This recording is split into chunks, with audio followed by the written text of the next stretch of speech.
প্রিয় দর্শক, এই শুয়োরের বাচ্চার ভিডিওটাকে দেখুন, তারপরে কথা বলছি। যে অভিনেতা রাহুল ব্যানার্জি ভগবান শ্রীরামচন্দ্র এবং বাল্মীকি মুনি সম্পর্কে নিকৃষ্ট মন্তব্য করেছিল, 500 বছর পর যখন আমরা রাম মন্দির ফিরে পেয়েছিলাম 22শে জানুয়ারি 2024, সেই দিন রামলালার প্রাণ প্রতিষ্ঠা হচ্ছিল, সেদিন তিনি পোস্ট করেছিলেন যে আমরা হেরে গেলাম। এছাড়াও রামায়ণের যে রচয়িতা বাল্মীকি মুনি, তাকে তিনি বলেছিলেন। এছাড়াও আমাদের হিন্দু ধর্ম, সনাতন ধর্মকে তিনি ফ্যাসিবাদ বলেই শুধু দেখতেন। তিনি অন্য কোনো মতবাদ বা অন্য কোনো ধর্ম সম্পর্কে কোনো রকম কোনো কথা বলতেন না, শুধুমাত্র হিন্দু তার কাছে ফ্যাসিবাদ ছিল।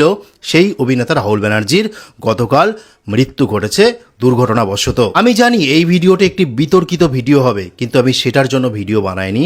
আমি তো ভিডিও বানিয়েছি, তার দুর্ঘটনাবশত মৃত্যু ঘটেছে, কিন্তু তাও আমরা ভগবান শ্রীরামচন্দ্রের কাছে এবং বাল্মীকি মুনির কাছে প্রার্থনা করব, এই অভিনেতা রাহুল ব্যানার্জির সদ্গতি প্রাপ্ত করো। তাই হে শ্রীরামচন্দ্র, তার একটি সন্তান আছে, তার একটি স্ত্রী আছে, তাকে তুমি ভালোভাবে দেখো, তাদের তুমি ভালো রাখো। দেখুন, আমরা কর্ম করতে এসেছি, কর্মান নিয়ে বাধিকারাস্তে মা ফলেসু কদাচানা। কর্ম করাতেই তো আমাদের স্বাধীনতা আছে, কিন্তু ফল তো ভগবানের হাতে। তিনি কি করবেন সেটা তিনিই জানেন। কত বড় অসভ্য, কত বড় জানোয়ার, কত বড় লম্পট, কত বড় জঘন্য, কত বড় বেয়াদব, কত বড় ফালতু হলে এরকম একটা ভিডিও করতে পারে এরকম সময়, সেটা আমাদের বুঝতে আর বাকি নেই।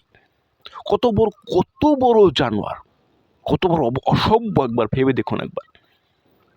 আচ্ছা, আপনাদের কাছে প্রথমে আমি একটা প্রশ্ন করব যে এর 1.8 মিলিয়ন ফলোয়ার্স রয়েছে, প্রায় 18 লক্ষ ফলোয়ার্স রয়েছে। তাহলে এই 18 লক্ষ ফলোয়ার্স সবগুলো কি গর্ধব যে এর ভিডিওগুলো দেখে? এই গর্ধবটা কিছুদিন আগেও একটা কন্টেন্ট ক্রিয়েটরকে নিয়ে, একটা পরিচিত কন্টেন্ট ক্রিয়েটরকে নিয়ে কিভাবে বাজে মন্তব্য করেছে সে ভিডিওটা আমরা দেখেছি। সেখান থেকে আমরা বুঝতে পারি যে এ কিসের লালসায় ভিডিওগুলো করে। প্রতিনিয়ত এরকম ভিডিও কিসের লালসায় করে? একটা গেরুয়া বস্ত্র পরলেই যে সন্ন্যাসী হওয়া যায় না, এই গর্ধবকে দেখলেই আমরা বুঝতে পারি। এর বিরুদ্ধে অনেক মানুষ কথা বলতে চায়, কিন্তু বলতে পারে না, কারণ এ গেরুয়া বস্ত্র পরছে। সে শুদ্ধাং কথা বলে এবং ধর্মের একটা ব্যবসা শুরু করেছে। একেবারে সহজ কথা বলতে গেলে ধর্মের ব্যবসা শুরু করেছে এই অসভ্য বাচ্চা। এর মতো কিছু গর্ধবের জন্য হিন্দু ধর্মটা আজ এই পথে চলে আসছে।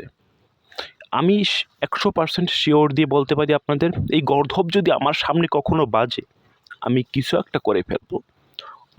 ওর অবস্থা আমি করুণ করে দেব এক্কেবারে। আমি আজকে এই ভিডিও রেকর্ড করে বলে দিলাম, যদি ও আমার সামনে কখনো বাজে, আমি এই ভিডিওর মাঝখানে সব কথা বলতে পারি না, ও যদি আমার সামনে কখনো বাজে, ওর কপালে ভোগ আছে এক্কেবারে। আমি 100% শিওর দিয়ে বলতে পারি, ও যদি আমার সামনে কখনো বাজে, ওর এমন হাল করে দেবো আমি, ও জীবন আর ভিডিওর সামনে আসতে পারবে না। আমার এতটা পরিমাণ রাগ হচ্ছে, আমার রাগ বাজলে আমি রাগ কন্ট্রোল করতে পারি না। আমি এখানে যদি আমি আরও কিছু সময় ভিডিওতে থাকি, তাহলে আমি অসভ্য ভাষায় গালাগালি দিয়ে বসবো। দর্শক,